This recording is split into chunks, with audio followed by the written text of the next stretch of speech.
Bismillahirrahmanirrahim. Assalamualaikum warahmatullahi wabarakatuh. Bismillah, alhamdulillah. Puji syukur pada Allah Subhanahu wa taala. Salawat salam semoga terus mengalir pada teladan kita semua, Nabi besar Nabi Muhammad sallallahu alaihi wasallam. Pendengar AC, tidak henti-hentinya kita selalu mengucapkan syukur alhamdulillah. Kita diberikan kesehatan, diberikan nikmat iman, nikmat Islam, sehingga bisa melaksanakan salah satu kewajiban kita bersama, yaitu sholat subuh berjamaah. Man sholat subha bahwa fi zimmatillah. Siapa yang sholat subuh berjamaah, hidupnya dijamin oleh Allah. Siapa yang keluar dari rumahnya, dia berjalan menuju masjid, masuk ke masjid dengan doa Allahumma ftahli abwaaba rahmatika, kemudian sholat 2 rakaat, bisa tahiyatul masjid, bisa syukrul wudu. Kata Nabi, fashhadu lahu bil iman, maka saksikanlah dia adalah orang yang beriman. Mudah-mudahan kita bisa istiqomah dalam berjamaah sholat subuh ini. Amin ya rabbal alamin. Ya. Layanan SMS 0812-200-1023 bisa digunakan, atau ke 0812-2116-740. Ya. Insya Allah sampai jam 6 ke depan kami akan menemani para pecinta pagi, dan alhamdulillah semuanya dalam keadaan sehat walafiat. Ya. Kita mulai dari WA pertama. Ya. Ustadz, saya kemarin mendengarkan khutbah Ustadz di Setra Duta, di Masjid Al-Fat ya. Keburu pulang mau nanya sesuatu tadinya. Ya, ini dari Pak Agus ya. Alhamdulillah Pak Agus desa penak sareng Pak Dudi, penak oge sareng Pak Ari ya. Alhamdulillah. Ini mengenai tahiyatul masjid dulu atau mendengarkan khutbah? Karena kebetulan saya terlambat datangnya karena ngurus dulu ibu saya. Ya, tahiyatul masjid penting, tapi mendengarkan ilmu juga lebih penting. Fadlul ilmi khairum min fadlil ibadah. Keutamaan ilmu itu lebih baik dibandingkan keutamaan ibadah sunnah. Jadi kalau sudah ke materi khutbah, maka dengarkan khutbah. Kalau baru pembukaan, belum ada materi khutbah, segera kita sholat tahiyatul masjid, begitu ya. Ini kalau sebentar ya, tahiyatul masjid, nah sama ya pertanyaannya. Jadi kalau sudah tahiyatul masjid, langsung saja mendengarkan khutbah. Tapi kalau sudah materi khutbah, nah berhenti, langsung mendengarkan khutbah. Karena fadlul ilmi khairum min fadlil ibadah. Keutamaan ilmu itu lebih utama dibandingkan ibadah sunnah, begitu ya. Lebih utama dibandingkan ibadah sunnah. Ini sekedapnya Pak Ustadz, ini acara rutin ya. Iya insya Allah ya. Insya Allah tiap hari Sabtu ya, tiap Sabtu jam 5 sampai jam 6 ya. Jam 5 sampai jam 6 pagi ya, itu tanya jawab. Ini karena respon banyak pertanyaan yang masuk ke melalui pribadi, kita siaran lagi. Jam 5 sampai jam 6 pagi insya Allah ya. Hanya WA saja ya, WA ke 0812-200-1023 atau ke 0812-2116-740 ya. Kalau orang meninggal dunia, sebentar ya, ini apakah bisa menjumpai yang hidup? Karena saya pernah mimpi berkali-kali. Saya sempat ya waktu takziah nih. Waktu takziah di Jakarta. Kebetulan yang berikan selama itu Pak Prof. Quraish Shihab ya, saya mimpin takziahnya. Kalau lihat dari pendapat beliau dan rujukannya cukup banyak ya, orang yang meninggal dunia bisa mendatangi keluarganya. Satu, melalui mimpi. Kalau melalui mimpi katanya karena hubul masyaqqah ya, cinta yang sangat berat, kerinduan yang sangat berat dari yang hidup kepada yang meninggal, dan meninggal kepada yang hidup. Yang kedua, ketika di Mekah waktu haji dan umroh, lebih dari 10 orang yang cerita ya tentang didatangi oleh orang yang sudah wafat.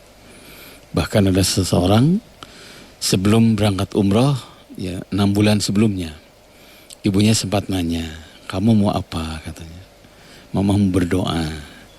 Ya anaknya bilang, saya rumah sudah ada, alhamdulillah sudah nikah, kerja sudah, baru berangkat pegawai negeri. Ya mudah-mudahan minimal umroh. Udah katanya kamu berangkat.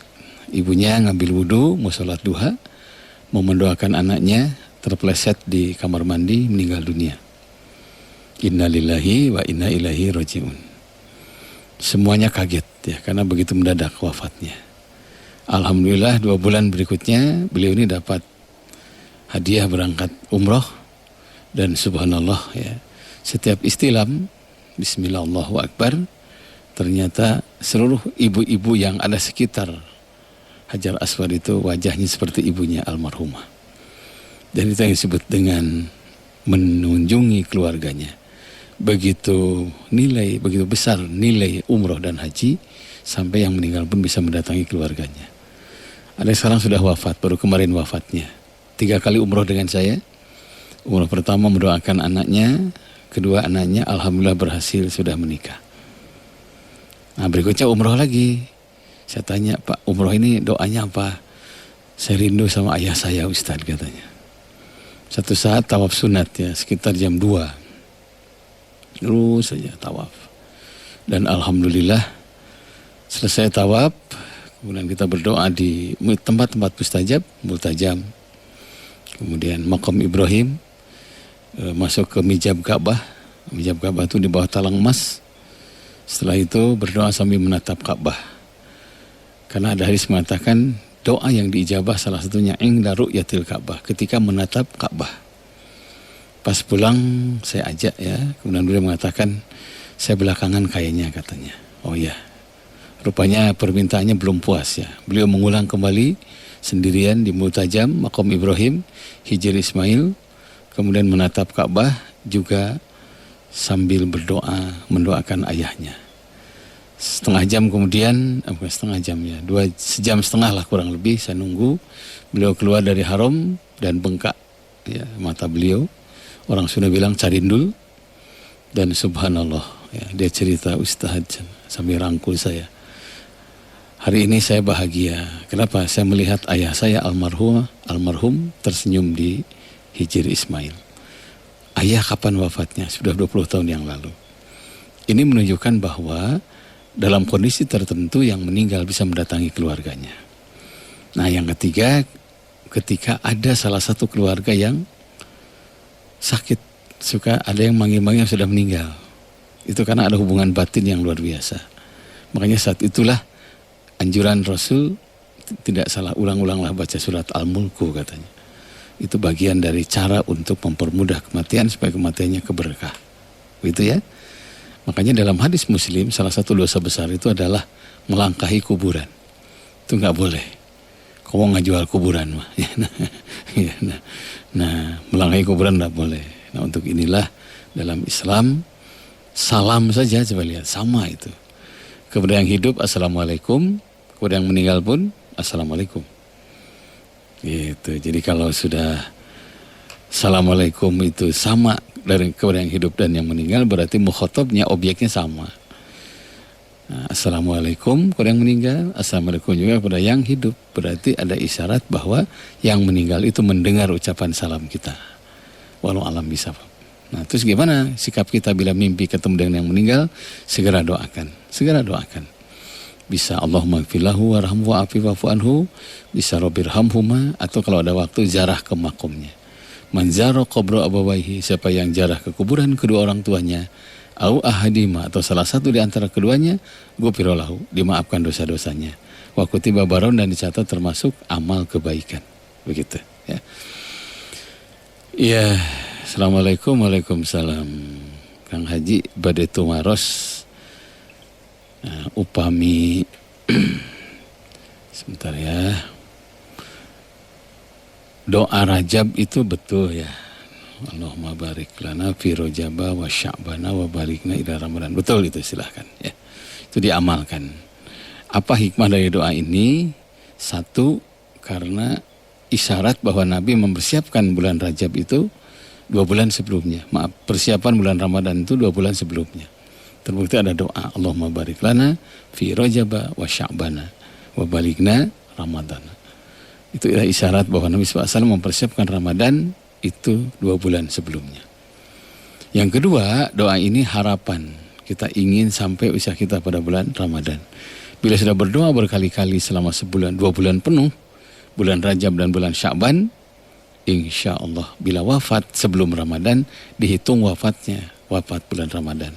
Karena kekuatan doa itu, Allahumma barik lana fi Rajaba wa Sya'bana wa balighna Ramadan. Nah, begitu ya, teruskan saja. Saya sering ikut pengajian Pak Ustadz, tapi kadang-kadang suka ada yang ngobrol ketika pengajian itu. Ya begini ya, zaman Nabi itu, zaman Nabi ngaji itu sampai pegeduk tuur kata orang Sunda. Dekat sekali. Kenapa? Saking ingin mendengar. Makanya kalau kita ngobrol sampai ganggu orang lain itu sudah menzolimi orang banyak. Kan kata Nabi, Ughdu aliman, au muta'aliman, au mustami'an, au muhibban. Itu kata Nabi. Jadilah kamu seorang yang pengajar. Ya, orang yang menyampaikan ilmu. Au muta'aliman, atau jadi mendengarkan ilmu atau pelajar.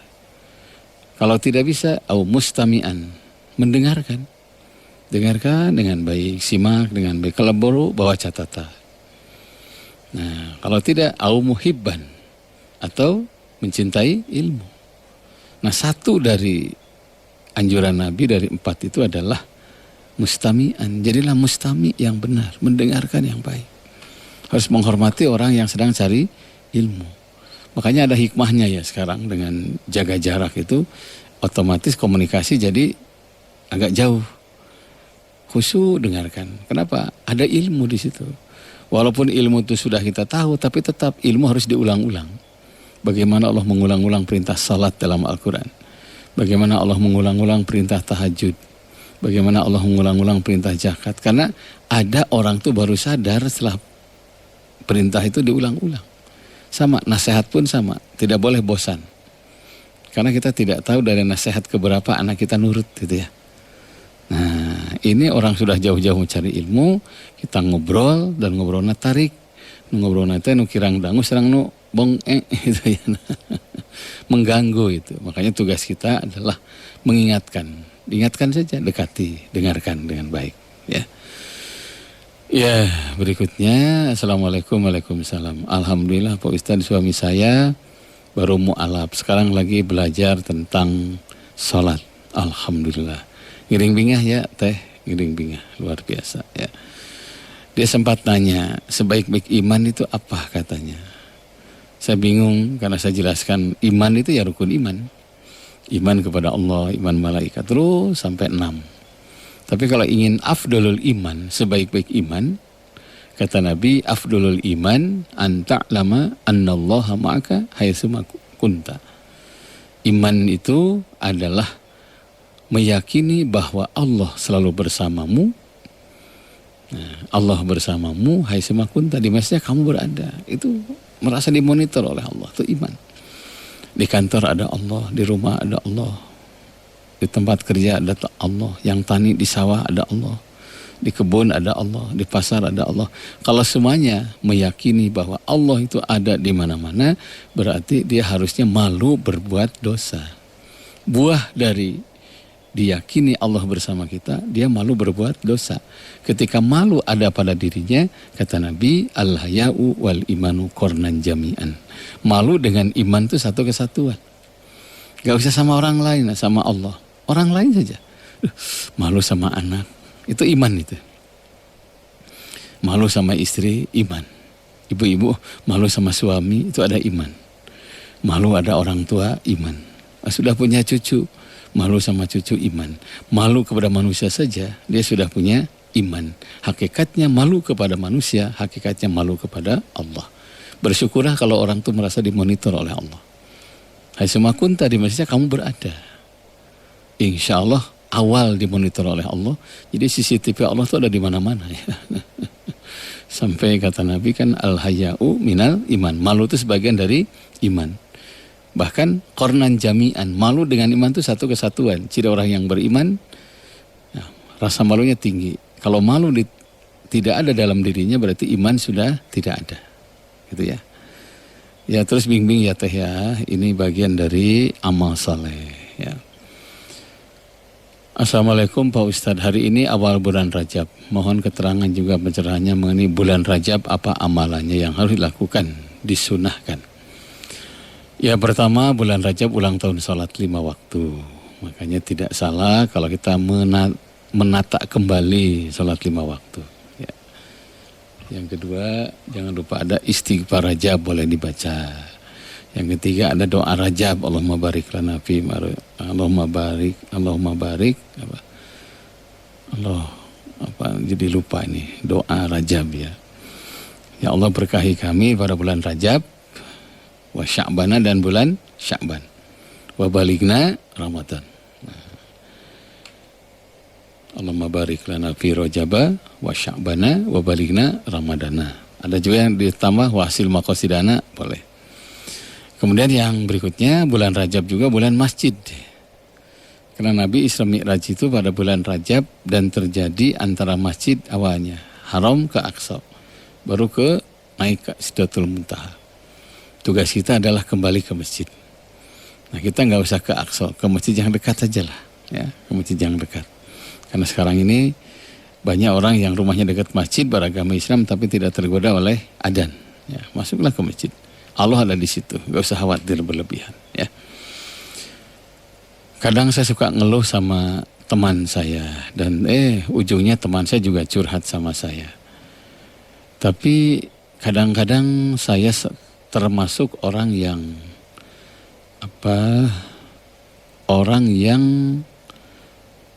ujungnya kecewa karena seluruh pendapat teman saya itu ujungnya membingungkan.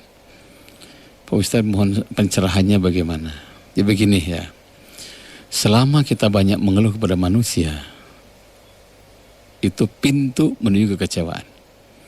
Diulang ya, selama kita banyak mengeluh kepada manusia, siapapun dia, itu pintu kekecewaan. Tapi kalau mengeluh kepada Allah tidak ada hamba yang dikecewakan. Jangankan orang lain, orang tua saja. Kita berharap banyak sama orang tua, ujungnya kecewa. Nah, kenapa? Banyak pendapat orang tua beda dengan kita. Sama, orang tua berharap sama anak, siap-siap kecewa. Karena tidak sedikit anak berbeda dengan orang tuanya. Kalau sudah beli pakaian orang tua ini, budak hayang ieu. Aya rezeki masyar motor orang hayang ieu, budak hayang ieu. Karena kita saming dioprek nih ya motor teh geus teu jelas. Itu motor jaluna atau bikangna. Nah, masuk kantor berharap sama atasan, siap-siap kecewa. Kenapa? Banyak keputusan atasan berbeda dengan kita. Harus hati-hati ya. Kalau terlalu banyak berharap kepada manusia, ujungnya kecewa. Berharap banyak sama manusia, itu pintu kekecewaan. Makanya menerima pendapat penting, minta nasihat penting. Tapi yang paling utama berharaplah kepada Allah. Jadi minta petunjuklah kepada teman kita, sahabat kita yang merujuk kepada Al-Quran dan Sunnah Nabi. Ya, jangan sampai ngawang-ngawang gitunya. Ujungnya bisa ngalamun. Hadis Nabi, inna zikrullah syifaun wa inna zikrona nasdaun. Mengingat Allah akan datang solusi. Mengingat manusia ujungnya kecewa, nambah penyakit gitu. Nah, bagaimana cara mengeluh kepada Allah itu? Bangun malam. Saya ketemu orang yang Masya Allah ya, begitu pensiun langsung beliau tidak putus sholat tahajud. Alhamdulillah tos tekaraos Pak Ustadz cenah, tos 10 tahun tahajud tidak putus. Terus saya tanya, apa yang Bapak rasakan? Pak Ustadz Masya Allah katanya, asa rapat jeung Allah teh cenah gitu. Doanya saya terbatas, hanya baca Fatihah saja. Saya baca Fatihah doanya. Sekarang saya tambah kulhu katanya. Terus yang ditanyakan apa? Karena dia mau konsultasi. Apa boleh saya berdoa hanya baca Fatihah dengan kulhu karena terbatas bacaan saya? Saya bilang boleh. Idza qara'ta Fatihatal kitab wa qul huwallahu ahad fa aminta min kulli syai' ilal maut. Apabila engkau baca Fatihah dan kulhu dijamin aman dari segala sesuatu ilal maut kecuali kematian. Itu hadis Nabi itu, ya. Jadi doa yang ringan. Makanya Allah tidak melihat hasil, yang penting usaha maksimal gitu. Ringan saja. Berapa rakaat? Saya ngambil 8, bagus saya bilang. Khusus 8 saja ya. 2 kali 4 boleh, 4 kali 2 boleh ya. Assalamualaikum, waalaikumsalam. Pak Ustadz, kan sekarang lagi ada bencana nih. Kami kemarin terlibat dengan LSM ya, untuk menyalurkan ke Subang, ada yang ke Sumedang, ada yang ke Garut. Kebetulan saya baru jual tanah, saya salurkan zakat saya ke situ. Bolehkah menyalurkan zakat untuk yang bencana alam? Oh boleh, ya, boleh silakan ya. Apalagi Masya Allah ya, buat mereka itu ujian, buat kita kesempatan. Percayalah, hari ini kita membantu. Tidak mustahil, besok lusa kita yang dibantu. Karena bencana itu kan ngintai kita. Tidak ada jaminan, oh Dago aman, belum tentu. Itu yang namanya sesar Lembang itu, Masya Allah.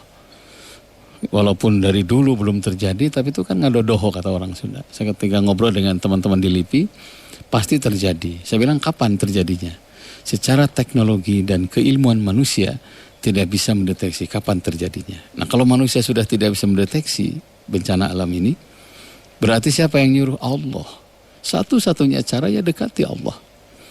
Setidaknya lah umpamanya kita rajin sholat ke masjid, terjadilah bencana. Menderitanya sama, wafatnya sama dengan cara seperti itu.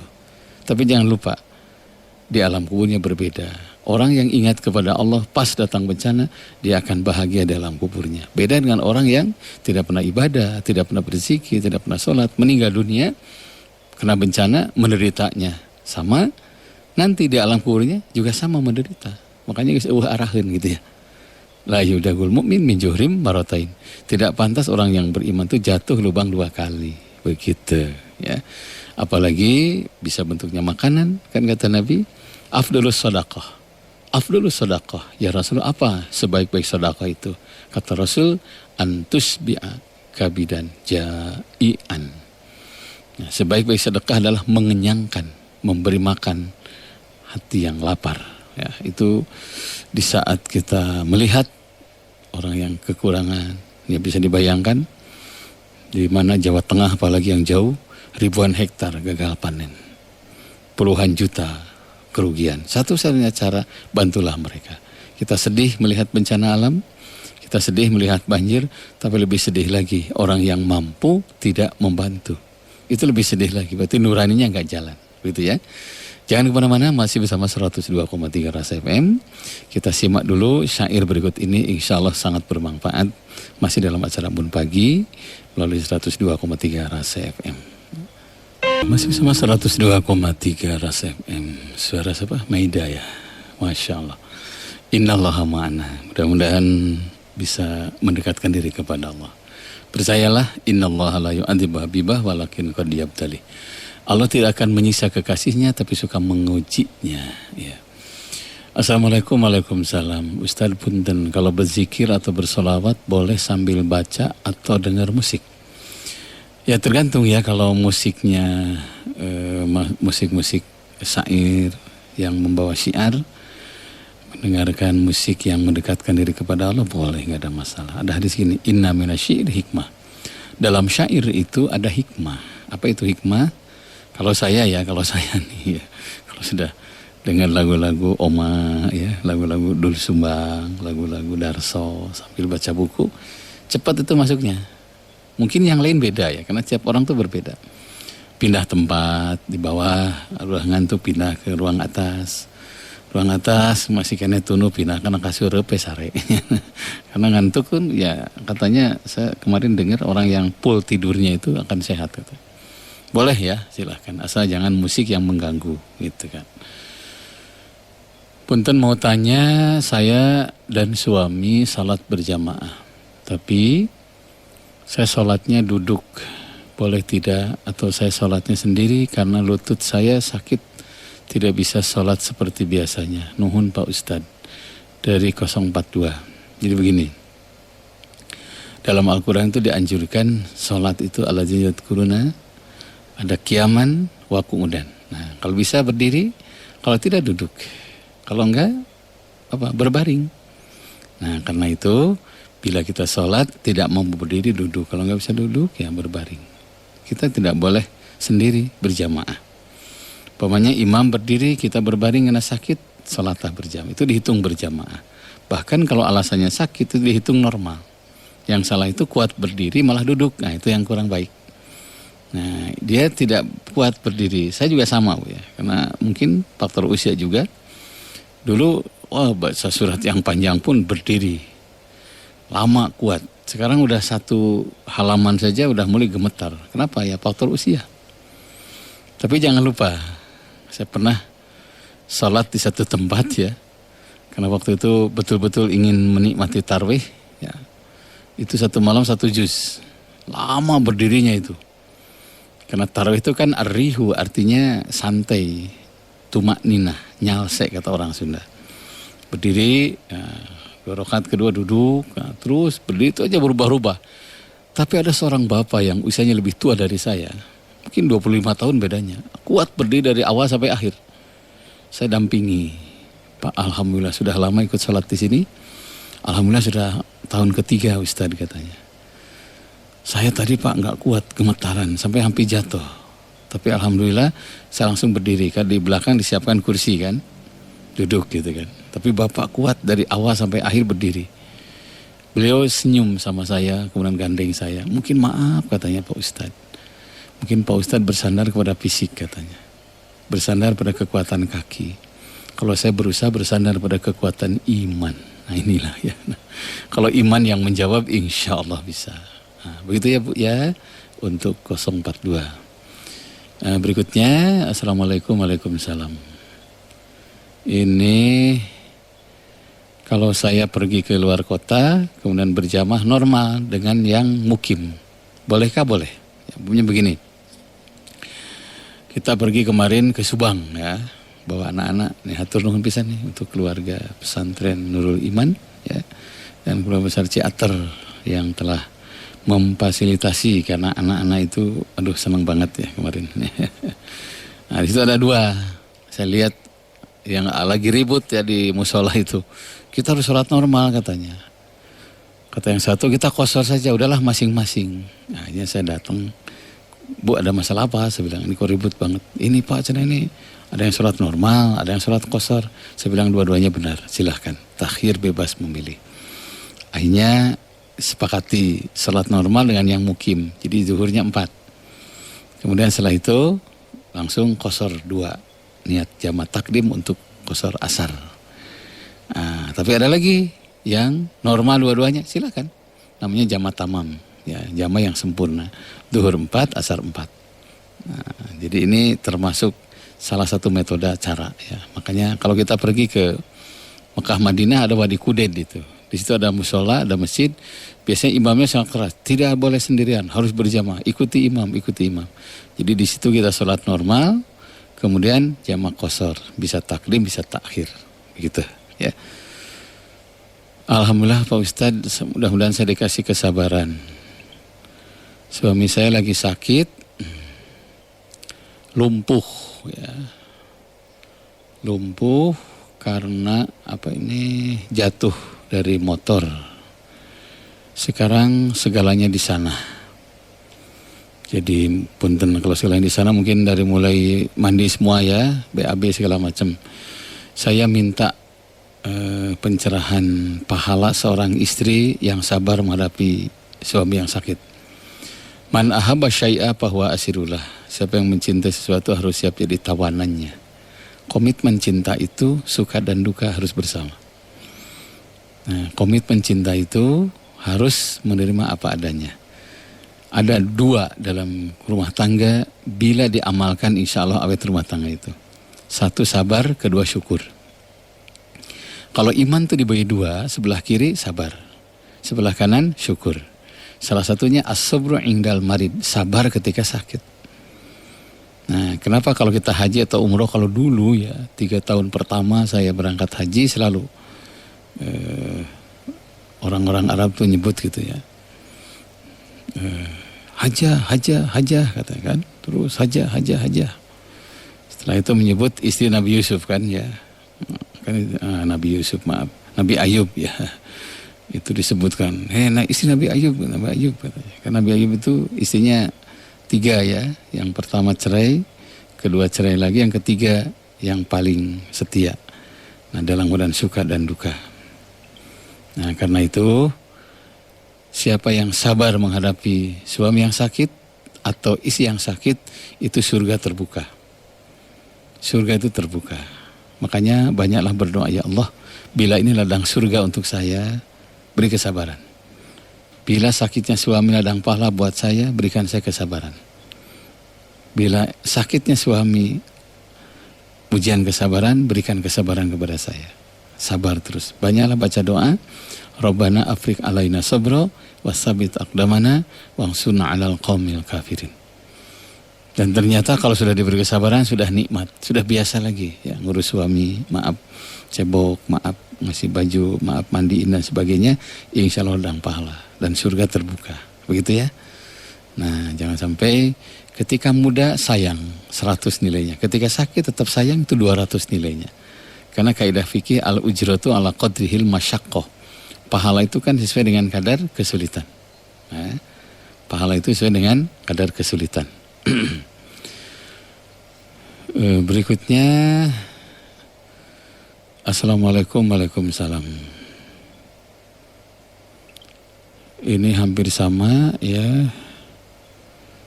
Suami saya kurang baik Pak Ustadz dalam akhlaknya.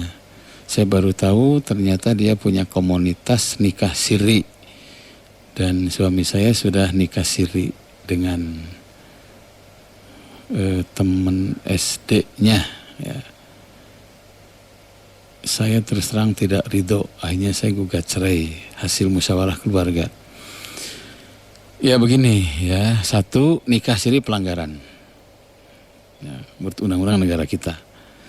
Ya kan kita Islam, ya KTP kita kan Indonesia ya, ya. Maka undang-undangnya gunakan Indonesia gitu ya. Nah, karena kedua, Islam itu kan satu agama yang selalu ada yang berentangan. Janganlah minum sambil berdiri, gitu kan? Tapi kecuali minum air jam-jam. Pekerjaan tergesa-gesa, pekerjaan setan. Tapi ada yang harus tergesa-gesa. 1, bayar utang. 2, berangkat haji. Nah, dan seterusnya. Selalu itu ada. Khairul ibadah akhfaha. Sebaik-baik ibadah itu yang sembunyi. Ila nikah, kecuali nikah. Nikah itu harus ramai dan diramaikan. Wadribu birgirbal, kalau perlu pukullah benda-benda yang bisa bunyi. Jadi ada yang harus ramai dan diramaikan. Apa? Nikah. Kalau nikah siri kan rahasia, hanya diketahui oleh 1-2 orang. Nah, karena itu dilihat dari hukum saja udah jelas salah itu. Coba lihat, terjadi pembunuhan kemarin di mana? Di hotel di Jawa Tengah, di mana itu? So, kalau nggak salah lakinya lari ke Banyumas kalau nggak salah. Ternyata ditelusuri sama polisi, itu nikah siri. Ujungnya dicekik, disimpan di lemari kan oleh suami sirinya. Karena tidak ada kebahagiaan kalau nikah siri itu. Ujungnya dihantui perasa takut itu. Hanya terus terang, yasroh sadroh, ya terbuka saja. Makanya poligami tidak identik jelek. Tapi selama niatnya nafsu, itu pasti kehancuran. Poligami tidak identik jelek. Tapi bila ada pihak yang disakiti, pasti tidak bahagia. Karena tidak mungkin kalau nikah tujuannya kan mawaddah warohmah, bahagia lahir batin. Karena tujuannya bahagia lahir batin, tidak mungkin ada kebahagiaan bila pernikahan itu ada pihak yang disakiti. Karena ayatnya gini, innahu la yuflihu zalimun. Allah tidak akan membahagiakan orang yang suka menyakiti. Surat Yusuf ayat 23. Wa ma lizzalimina min ansor. Tidak akan mengalir pertolongan Allah pada orang yang suka menyakiti. Banyak ayat-ayat Al-Quran ya. Jadi dia akan hilang kebahagiaan, pertolongan juga tidak mengalir. Nah itu kan bahaya itu. Hidup ini butuh pertolongan. Gara-gara menyakiti orang, pertolongan ditutup. Bahkan qat'ut thariq, terputus semua jalan. Bisnis ini hancur, bisnis ini hancur, bisnis hancur. Itu pasti. Kenapa? Nikah kan perintah Allah. Umpama dengan yang tua dia resmi, ramai, nanggap singa Depok. Tiba-tiba dia mengkhianati. Coba lihat. Nikah kan perintah Allah. Siapa yang mengkhianati pernikahan berarti menyakiti Allah. Makanya jangan main-main dengan pernikahan. Jangan main-main dengan pernikahan. Nah, kedua, jangan lupa ketika nikah kan itu pertemuan 2 keluarga besar. Istri bukan sendiri, suami bukan sendiri. Kalau menyakiti istri atau suami berarti menyakiti dua keluarga besar. Adzambu syu'mun bighairi fa'ili. Dosa itu membawa sial kepada bukan pelakunya. Hati-hati dengan orang yang mengatasnamakan agama, padahal ngelajur nafsu. Rumusnya kullu maksiatin an syahwatin. Kullu maksiatin an syahwatin. Setiap maksiat awalnya dari syahwat. Tidak ada maksiat yang tidak ada syahwatnya. Coba kasus tipikor, pasti ada perempuan nggak benar itu. Nah, gitu ya. Tugas teteh apa? Hati-hati saja. Tugas teteh hati-hati. Hati-hati, cari waktu yang tepat untuk ngobrol dari hati ke hati. Kalau perlu datangi perempuannya. Datangi perempuannya. Pasti itu dia juga nggak ngaku. Biasanya lempar sana, lempar sini. Nah, pertahankan, karena itu bagian dari amal soleh mempertahankan rumah tangga itu. Hanya wanita yang tidak baik yang ganggu suami orang. Hanya laki-laki yang tidak baik yang menyakiti istrinya. Begitu ya. Wallahu a'lam bishawab. Ya, berikutnya. Assalamualaikum. Waalaikumsalam. Kang Haji punten yang kedua Rajab nu tadi. Nanti saya japri ya. Allahumma barik lana bi Rajaba wa Sya'bana wa balikna Ramadana. Ya Allah berkahi kami pada bulan Rajab dan bulan Sya'ban dan sampaikan usia kami pada Ramadan yang akan datang gitu. Kalau yang tidak hafal doa itu, udah berkahi kami pada bulan Rajab dan bulan Sya'ban gitu. Iya, berikutnya ini siapa nih? Pak Ustadz, kami sudah berusaha maksimal untuk membagi waris secara islami, tapi ujungnya dibagi rata ya, karena alasan apa ini kemanusiaan. Sama-sama anak abah. Ya begini ya, terima dulu hukum Islam ya, umpamanya nih laki-laki 100, perempuan 50 ya. Ternyata sudah nerima nih masing-masing 150. Dari pihak laki ada kasih sayang sama adiknya yang perempuan, dikasihlah 25. Nah, akhirnya ujungnya sama. Itu boleh. Kenapa? Dia nerima dulu hukum Islam. Adapun yang 25 itu kebaikan dari yang laki kepada perempuan. Itu disiasati ya. Nah, jadi itu bukan waris lagi, tapi karena kedekatan, karena ikatan keluarga. Boleh ya. Boleh seperti itu. Terima dulu hukum Islam, kemudian setelah itu dibagi dari pihak laki dengan ketulusan. Itu kebaikan laki kepada perempuan. Begitu ya. Assalamualaikum. Waalaikumsalam. Saya anak 4 Pak Ustadz, laki semua sampai saat ini. Alhamdulillah sudah beres kuliah semuanya. Ngiring bingahnya Pak ikut senang ya. Cuma yang nomor 2 ini senangnya mobil-mobilan. Apa ini balap mobil? Mobil-mobilan berarti mobil beneran apa? Ya, balap mobil Pak Ustadz katanya. Kemarin alhamdulillah dapat. Ini gimana, saya termasuk orang tua yang khawatir. Yes, apapun kalau hobi ya, hobi apapun selama itu positif tidak ada masalah. Tapi jangan lupa ada yang pokok, jangan lupakan sholat. Jangan lupakan sholat. Saya barusan sholat di Cipaganti ya, sholat subuh. Ya lagi witir kalau nggak salah ya, lagi witir, masuklah yang rambutnya merah itu, rambutnya merah, duduk aja, lihat saja sama saya itu ya, rupanya hafal ya, rupanya hafal saya, damang Pak Ustadz, terus di mana, wayah kia gitu kan, karena setelan itu, kayak habis camping lah gitu, saya habis outbound Pak katanya, Sabtu Minggu dengan komunitas teman saya. Dia nunjuk ke sebelah kanan, ternyata banyak temannya di situ. Kami alhamdulillah komunitas kami seleksi, kegiatan apapun tidak boleh meninggalkan sholat. Jadi ternyata ada yang komunitas ya, kerjanya itu kok kotoran ya, kotor bajunya. Ya outbound kan biasanya kotor, tapi alhamdulillah rajin ibadah, rajin sholat. Dan ini luar biasa ya. Jadi apapun hobinya silahkan selama bermanfaat, tapi ingatkan jangan lupa sholat. Jangan lupa sholat. Dan hati-hati bergaul dengan orang-orang yang baik. Insya Allah kebawa baik. Kalau kita tidak bisa baik, bergaul dengan orang yang baik. Nanti kita terbawa baik. Begitu ya. Ya, berikutnya. Assalamualaikum, waalaikumsalam. Dinten Ahad jadi Kang Haji. Oh, ini teman SMP ya. Insya Allah ya. Kang Dayeng mudah-mudahan jadi ya. Kita telepon ya. Nanti kita berapa orang yang datang, kita lihat masalahnya. Waktunya sangat padat nih. Kalau terlambat satu, saya terlambat. Makanya kalau janji dengan saya harus cepat ya, harus tepat. Jangan sampai, Masya Allah ya, karena kalau ada janji sering telat, kesannya telat. Nah, kalau sudah semuanya telat, ujungnya telat berjamaah ya. Menunggu orang lebih baik daripada ditunggu ya. Gitu. Ya gitu ya, Kang Asep ya, dan siapa ini Kang Asep, siapa lagi Teh Tri dan yang lainnya. Ya. Assalamualaikum, waalaikumsalam. Pak Ustadz, bagaimana dengan ini pertanyaan hampir sama dengan yang tadi ya. Peduli bencana, sekarang banyak viral mengatasnamakan bencana, padahal untuk kepentingan politis. Ya, kita tetap harus hati-hati ya.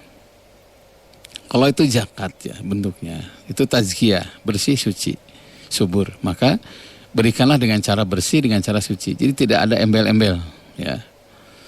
Nah, saya senang ya kalau udah mulai bencana, partai muncul di mana-mana, pasang bendera ini dari sini, nggak apa-apa, silahkan ya. Nilainya lebih baik. Ya, nyumbang sambil ada unsur ria lebih baik daripada ikhlas nggak nyumbang ya. Sekarang orang banyak menjerit membutuhkan bantuan ya, membutuhkan bantuan. Makanya tugas kita adalah bagaimana supaya kita peduli kepada sesama sesuai dengan kemampuan tentunya ya. Yang kedua, dalam hadis ini at-tawaddudu ila nas nisful akli katanya. Peduli kepada sesama itu setengah dari akal. Jadi peduli kepada bencana, peduli kepada yang kena gempa, yang kena banjir, itu nisful akli, setengah dari akal. Ini bahasa yang dipahami ya. Jadi orang yang tidak peduli itu orang tidak berakal. Kalau orang tidak berakal berarti ya orang gila itu ya. Tidak ada nurani di situ. Tapi tetap harus hati-hati, Nyampe enggak gitu kan.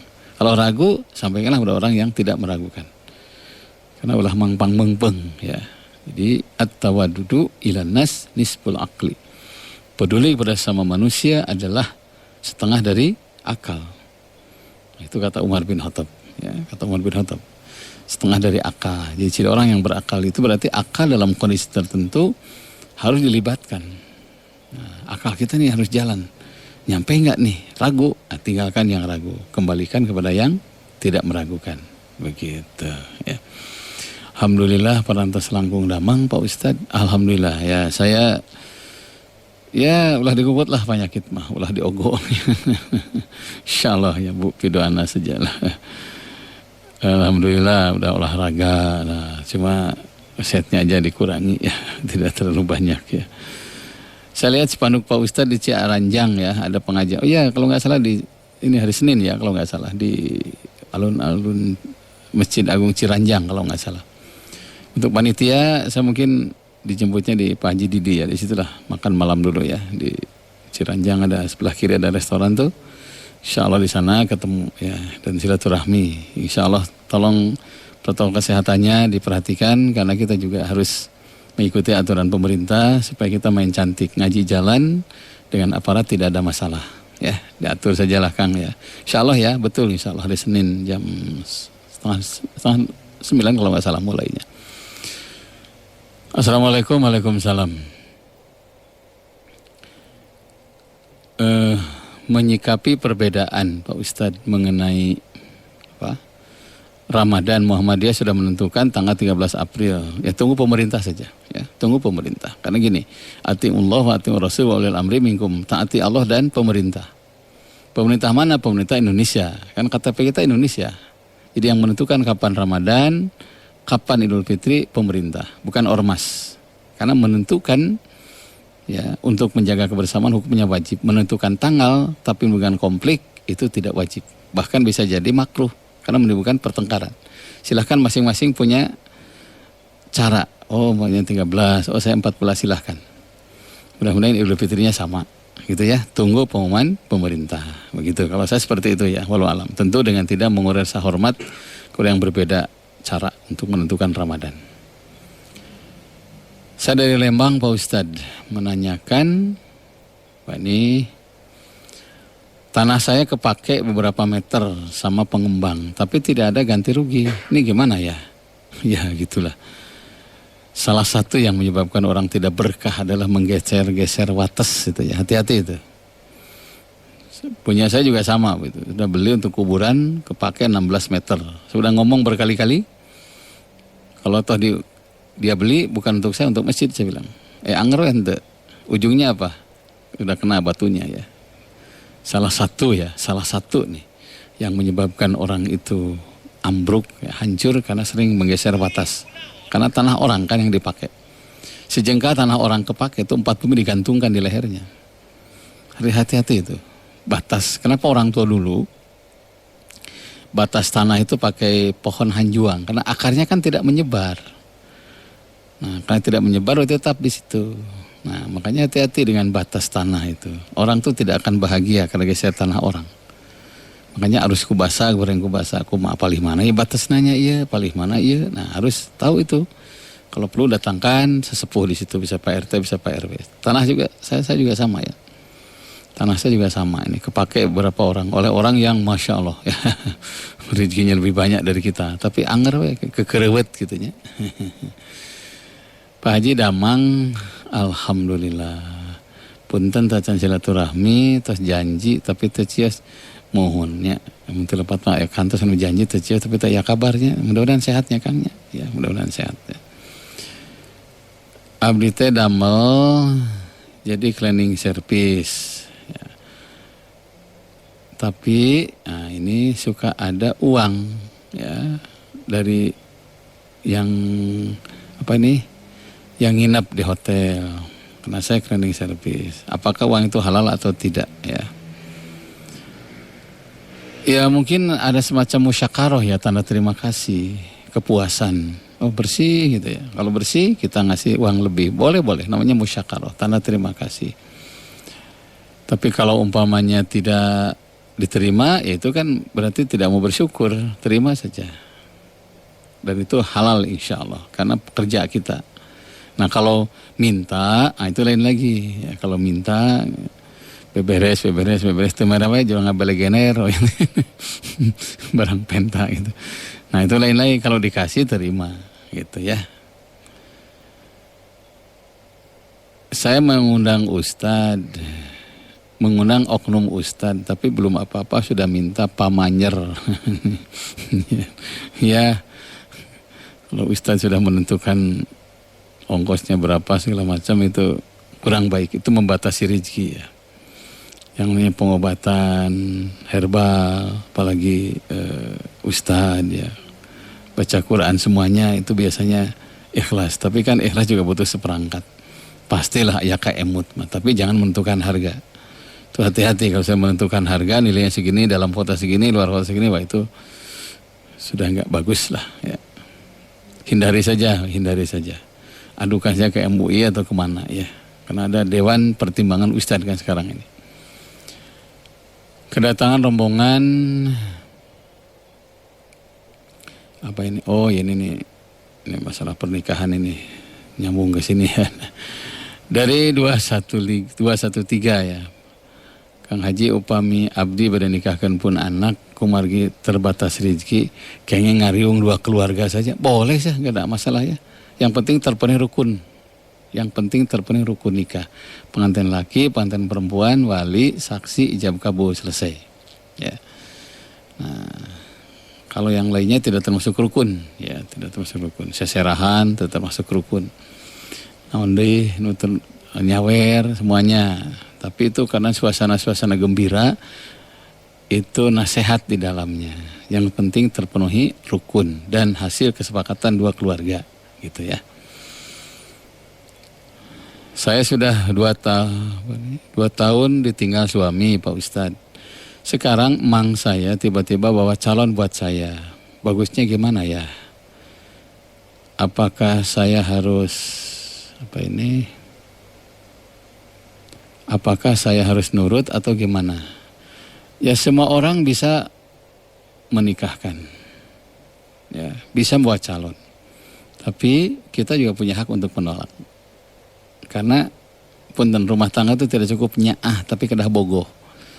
Tidak cukup saling menyayangi, tapi harus saling mencintai. Nah kalau kaharti, kata orang Sunda, mang bibi tiba-tiba ngareremokeun kata orang Sunda ya, remokeun ya A atau T atau B, ini ayat calon, ketinggalan teh saya. Nah, harus pahami bahwa setiap orang yang mencarikan calon buat kita tanda sayang sama kita, itu esensinya. Nah tapi bukan berarti kita harus menerima langsung, harus ta'aruf dulu. Saya lah, kayak orang emutan heula ta'aruf kita teliti, ya, orang mana, siapa orang tuanya, apa pekerjaannya. Jangan sampai terlalu banyak orang yang tergesa-gesa dalam menikah, ujungnya hanya bertahan bulanan saja.